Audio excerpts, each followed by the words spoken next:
پیارے پیارے اور محترم بھائیوں، میں نے آتے ہی آپ سے ایک بات کی تھی اور آج ابھی اس وقت آن ایئر یہ بات جا رہی ہے۔ آج رمضان المبارک کی 29ویں شب ہے، طاق رات بھی ہے اور ممکنہ رمضان شریف کی آخری رات بھی ممکن ہے۔ اللہ کرے کہ ایک روزہ اور مل جائے، اللہ کرے مل جائے، لیکن ہم اس رات کو اس وقت آخری سمجھ رہے ہیں اور رمضان شریف یہ پیارا پیارا مہینہ ہم سے رخصت ہونے والا ہے۔ 27ویں شب کو ARY ڈیجیٹل کے زیر اہتمام محفل ہوئی تھی، اور اس محفل میں جو کرم نوازیاں تھیں، اس محفل میں جو رونق تھی اور اس محفل میں جو روحانیت تھی، وہ کسی سے ڈھکی چھپی نہیں۔ بھائی، جو کیفیات ہر وقت نہیں ہوتی، یہ تو کرم کی بات ہے۔ نہ کوئی کسی کو رلا سکتا ہے، نہ کوئی رو سکتا ہے۔ روتا وہی ہے جسے رلایا جائے، اور رلاتا وہی ہے جس پہ کرم ہو۔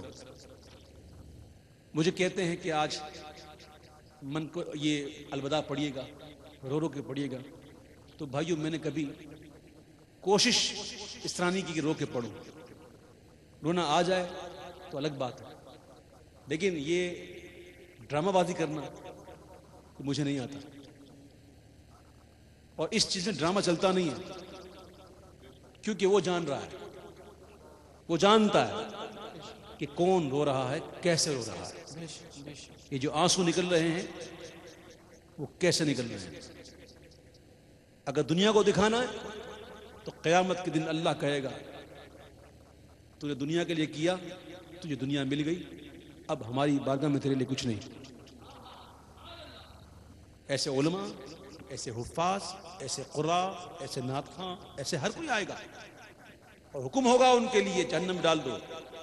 عرض کریں گے مولا ہم تو عالم تھے، مولا ہم تو نعت خواں تھے، مولا ہم تو قاری تھے، ہم تو حافظ تھے۔ اللہ فرمائے گا دنیا کے لیے کیا تھا نا، دنیا مل گئی، میرے لیے کیا نہیں کیا، میرے لیے کرتے تو یہ نہ ہوتا۔ تو ہم دنیا کو دھوکہ دے سکتے ہیں، اس کو نہیں دے سکتے۔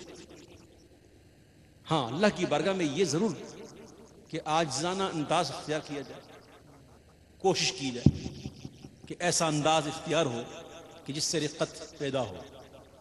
اللہ تعالیٰ ہمیں رقت قلبی نصیب فرمائے، ہمیں سوز و گداز کی کیفیت عطا فرمائے، اور یقین جانیے جو رمضان سے پیار کرتا ہے نا، جو رمضان کی قدر کو جانتا ہے، اس سے تو کیا پوچھنا کہ جب رمضان جاتا ہے تو بیچارہ کتنا اداس ہوتا ہے۔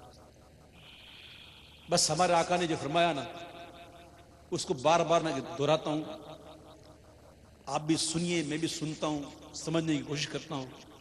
آقا فرماتے ہیں کہ میری امت کو اگر پتہ چل جائے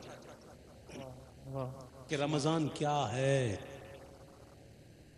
اگر میری امت کو اس بات کا علم ہو جائے کہ رمضان کیا ہے، تو وہ تمنا کرے کاش پورا سال رمضان۔ آمین۔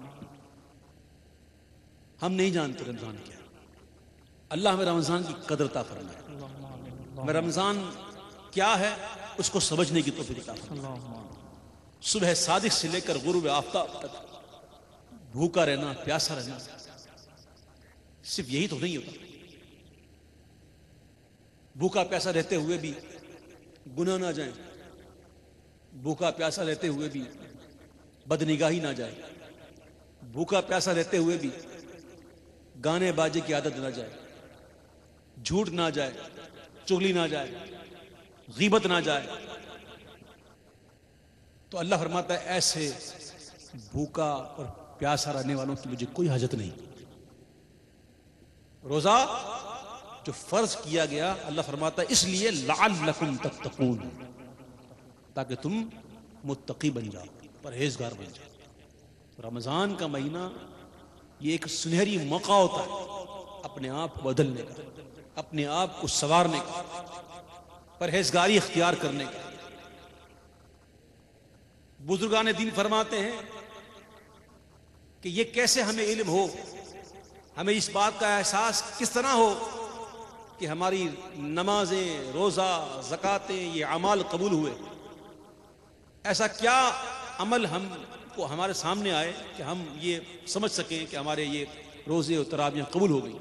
فرماتے رمضان کے بعد بھی اگر ان اعمال پر مداومت رہی اور استقامت رہی، نمازیں پڑھتے رہے، اچھے اعمال کرتے رہے، تو سمجھ جاؤ تمہاری عبادتیں قبول ہو گئی۔ اور اگر نماز رمضان کے بعد چھوڑتے رہے، رمضان میں مسجدیں بھر گئیں اور رمضان کا چاند، عید کا چاند نظر آتے ہی مسجدیں ویران ہو گئی، نمازیں تفریح گاہوں کی زینت بنتے ہیں، نماز جاری کو احساس نہیں۔ تو بڑا ہی یہ ایک نقطہ ہے سوچنے سمجھنے کے لیے ان لوگوں کے لیے جو سمجھتے ہیں بس رمضان میں ہی نماز فرض ہے۔ نہ، یہ اللہ نے بہت سنہرا موقع دیا ہمیں کہ ہم اس سے منا لیں، اس کو راضی کر لیں، لیکن ہائے افسوس شیطان کے مکر و فریب میں اس طرح مبتلا ہو گئے کہ کیا کہیں۔ اللہ سے دعا ہے کہ اللہ تعالیٰ ہماری مغفرت فرمائے، اللہ تعالیٰ اس رمضان کو ہم سے راضی فرمائے۔ آئیے اس رمضان کی قدر تو کر نہیں سکے ہم، کچھ اشعار پڑھ کر اس کو رخصت کرتے ہیں، اور اس میں الوداع کے جملوں میں میرے ساتھ مل کے پڑھیے گا۔ نہ جانے کس کی الوداع میں زوز و گداز ہو اور ماحول میں ایک رکت آ جائے۔